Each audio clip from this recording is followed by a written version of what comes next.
সম্মানিত দর্শক শ্রোতা, আসসালামু আলাইকুম। আমি আনোয়ার খান, সূর্যোদয় বাংলা মিডিয়া আপনাদের জানাই স্বাগত। আমরা আছি শরীয়তপুর জেলার পখমসার গ্রামে জনাব দেলোয়ার কাজীর বাসায়।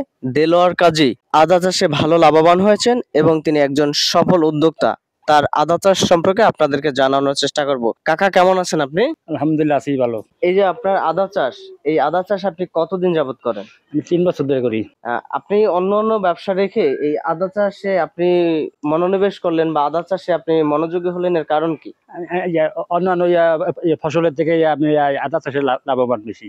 এই যে আপনার এখানে আদা, হম এখানে দেখা যাচ্ছে বস্তার ভিতরে আপনি আদা চাষ করছেন। এই বস্তার ভিতরে আপনি এই মাটিটার সংমিশ্রণ কিভাবে করছেন? এখানে কি কি দিচ্ছেন? এটার ভিতরে আপনার জৈব সার আছে, টিএসপি আছে, পুরাডান আছে, আর আপনার জিপ সার আছে, আর আপনার মাটি আছে। আমরা সব আমি বিটবালি দিছি আর কি। যেমন জৈব সার আছে 4 কেজি, আর বাকি অন্যান্য সার মাটি দেওয়া। এখানে কয়টা বস্তার উপরে আপনি আদা চাষ করছেন? 40টা বস্তা করে। 40টা বস্তায় আপনার কি পরিমাণ খরচ হচ্ছে?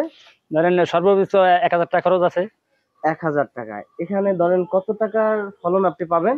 আশা করি যে আমি 10,000 টাকা।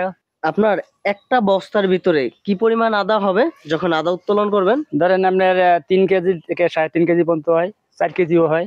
3 থেকে 3.5 কেজি এবং 4 কেজিও 4 হয়। কেজি হয়। এই যে আদা গাছ দেখতেছি, আদা আদা চাষ, যে আপনার স্থানীয় যে কৃষি কর্মকর্তা রয়েছে তাদের থেকে আপনারা আদা চাষের বিষয়ে সহযোগিতা কেমন পান?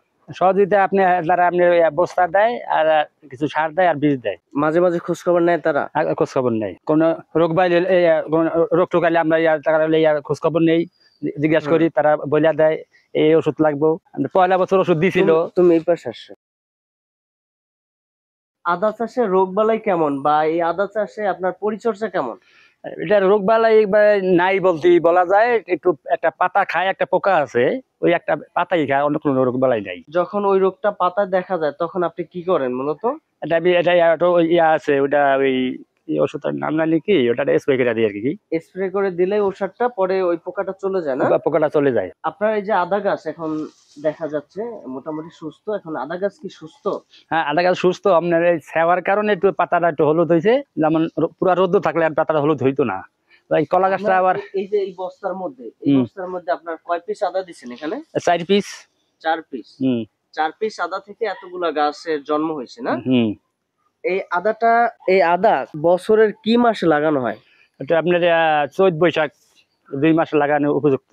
চৈত্র বৈশাখে লাগান এবং উত্তোলন করেন কখন? উত্তোলন ধরেন আপনার আগুন মাসও করা যায়, পৌষ মাসও করা যায়, মাঘ মাস। এটা আপনার ব্যাপার। আপনার বাজার ভালো, উত্তোলন করে বেঁচে চাইছেন। বাজার ভালো না, আমি আর 2 মাস পরে থাকুক, মানে তাহলে তার পচবো না।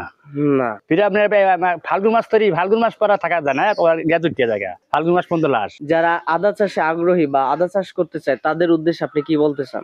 আমি তা করে অনেকেরই বলছি, অনেকে করছে, অনেকেই বলছি, অনেকে করছে, অনেকে আবার করুম করে করে না।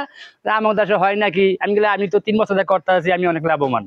আপনারা করেন, আপনাকে করে দেখেন দেখি আদা চাষটা তারা মূলত কিভাবে করতে পারে, কিংবা তাদের জন্য আপনি কিভাবে পরামর্শ দিতে চান তাদেরকে? আমি যেভাবে করতেছি ওইভাবে পরামর্শ দেই। আবার অনেকে বলে যে এটা করলে কি রোগবালাই নাকি হয়, হিসাব করে অনেকে করে না। আমি দেখিছি না, আমি 3 বছর ধরে করতে আছি, পড়ালেখা করছি নিজেই। ট্রেনিং দিয়েছি, ট্রেনিং এ বলছে যেমনি বলছে, আমি নিজে করছি, ইনশাল্লাহ আমি লাভবান। এরপরের থেকে আবার তারা অভিস্থান দিছে, 40টা ব্যাগ দিছে, 40 ব্যাগে করছি।